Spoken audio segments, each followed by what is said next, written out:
Olá, queridos amigos, queridas amigas, que o Senhor vos abençoe e que Senhor Deus vos guarde e que todos tenham um belo dia na presença e na graça de Jesus. Vamos estudar a lição? E hoje, segunda-feira, 2 de outubro, a lição 1, ela tem como título O Deus que anseia estar conosco.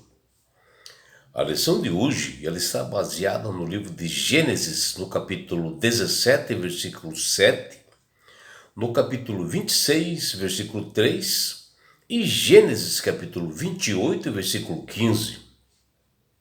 E o que nós vemos aqui nesses textos é que o Deus, o grande missionário do universo, ele tem um foco principal de uma promessa que ele faz a várias pessoas e seus descendentes sobre a grande implantação do seu reino para ele formar a grande família que é o desejo dele de relacionar com as pessoas.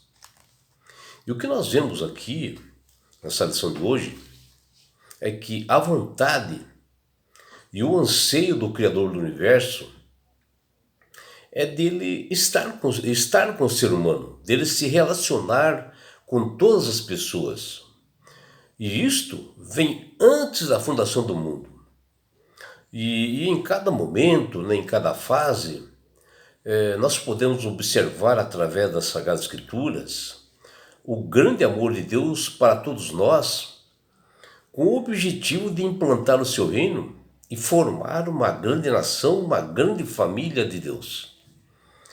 E o Criador, que é um grande missionário, ele inicialmente, após ele educar e corrigir Adão e Eva, ele deu continuidade, né, no seu trabalho missionário, na sua natureza, né? E já de imediato ele interveio ali nos filhos de Nimrod, quando eles construíram uma torre chamada Babel, com o objetivo de louco, né, de chegar até os céus. E depois ele faz um convite para Abraão, né, para ele sair da sua parentela, para ir a um lugar onde ele, Deus, havia determinado para um trabalho missionário. E também ele alcançou o filho de Jacó, chamado José, para que fosse assim uma testemunha no seu reino, né, no Egito, né? E também fez um árduo trabalho missionário com Moisés para livrar o seu povo. E assim foi, assim, várias gerações. Ele prometeu a todos que sempre estaria com eles em todos os momentos para que pudesse realmente implantar a sua grande família. E o nosso Deus é um Deus tremendamente missionário, que ele planejou isto tudo bem antes dele criar tudo o universo. E planejou para si mesmo, né? Desde toda a eternidade, para formar um povo, para que ele pudesse louvar e mostrar essa glória. Só o fato das escrituras existirem já nos mostra, né, que Deus, agindo em missão, pôs a sua palavra em prática e é um modo seguro, né, de incutível dele se revelar à humanidade caída. E após seu trabalho missionário para recuperar nossos primeiros pais, né, que aparece no Antigo Testamento, Deus deu continuidade na sua natureza missionária para que seus propósitos fossem cumpridos.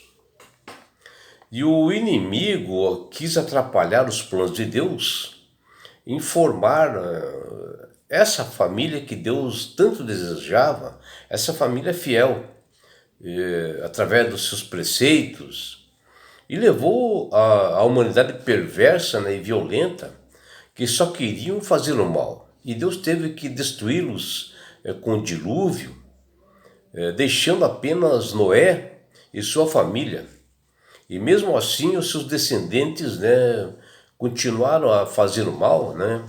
E como construíram lá a cidade chamada Babel, e segundo eles alcançariam o céu, desafiando a ordem de Deus, que interveio de imediato com sua missão, e ali ele acabou confundindo uma diversidade de idiomas, né? As pessoas ficaram dispersas pelo mundo, e o objetivo de Deus era esse, realmente espalhar as pessoas para que, inclusive, o evangelho alcançasse outras pessoas. E está lá em Gênesis 11, versículo de 1 a 9. E a descendência de Sem, filho de Noé, frutificou para a glória de Deus, mostrando a eficácia, né, da missão divina. Então Deus resolveu ampliar a sua missão e fez um chamado a um homem honesto, reto, responsável, íntegro, que não tinha filhos, com o nome de Abraão. E chegou até a ele e ele se identifica, né? Deus se identificou de imediato para Abraão e diz, ó, eu sou o Deus Todo-Poderoso. E diz lá em Gênesis 17:1. Ou seja, Deus quis dizer assim, ó, eu sou aquele que tudo posso fazer, sou o Criador do universo. E faz uma promessa, né, a ele, para ele deixar toda a sua parentela, os seus bens que ele tinha. E Deus até muda, né, o seu nome para dar mais credibilidade. Muda seu nome de Abraão e de sua mulher para Sarai, né, para que Deus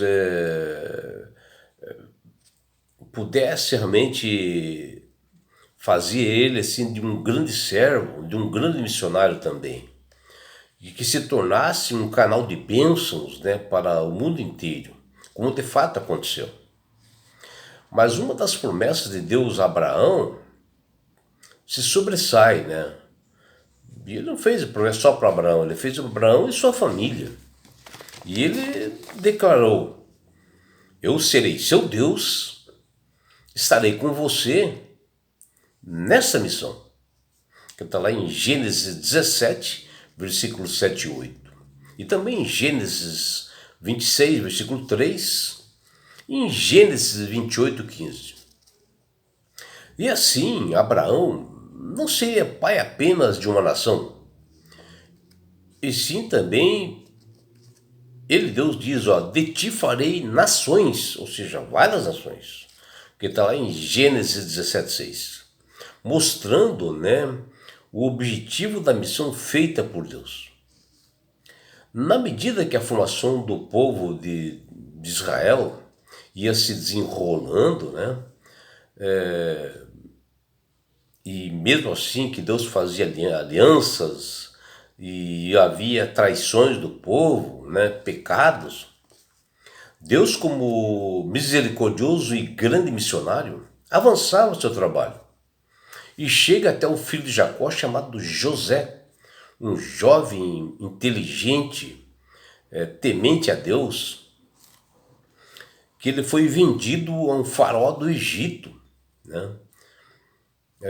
Que depois, através do trabalho missionário que Deus fez com ele acabou se tornando governante lá no Egito. E que Deus utiliza ele para salvar o povo de Deus por sua obediência e em meio às aflições que José passou. E José, cada passo que dava em sua vida, que era fiel a Deus, se tornava mais experiente. E o Potifar do Egito, né, notando que tudo que ele fazia, Deus fazia ele prosperar em suas mãos. E ele observava isto, um trabalho missionário esplêndido, né? Está lá em Gênesis 39, 3. E era bem visível, né, o poder de Deus em José, onde todos viam isto. E a Bíblia afirma que o Senhor Deus estava com ele, estava com José, que está lá em Gênesis 39, 2 e 21, e capítulo 21 de Gênesis, versículos 23. E isto é resultado da missão de Deus. Gerações posteriores foram alcançadas por Deus. Deus atuou firme em seu trabalho missionário e chegou ao servo seu chamado Moisés, que teve uma história muito linda, né? Muito linda, assim, bonita, né? Após ser criado, educado no palácio de um faraó do Egito. E Deus o alcançou para libertar o povo de Israel, que estava cativo ali, para que cumprisse, né, a sua missão de libertá-los física e espiritualmente. E ele o fez com qualidade, com bastante responsabilidade. Porém, Deus deu garantias, né, de suas promessas. E diz para ele, ó, eu estarei com você. Moisés, né, que está lá em Êxodo 3:12. E Yahvé sempre lembrava ao povo a aliança que ele fazia, né, com as pessoas. E ele confirmava seu profundo desejo de se relacionar com o ser humano, ter um contato íntimo, assim, né? O desejo de Deus sempre, desde lá de Adão e Eva, de andar de mãos dadas assim com o ser humano. E Deus queria manifestar a sua presença, a sua glória no meio do seu povo. Sempre foi isto, né? E ele decidiu estar com seus filhos de uma forma diferente, por ser tremendo, poderoso, né, que é Deus, Criador do universo. Ele se utiliza assim de uma forma didática, assim, diferente.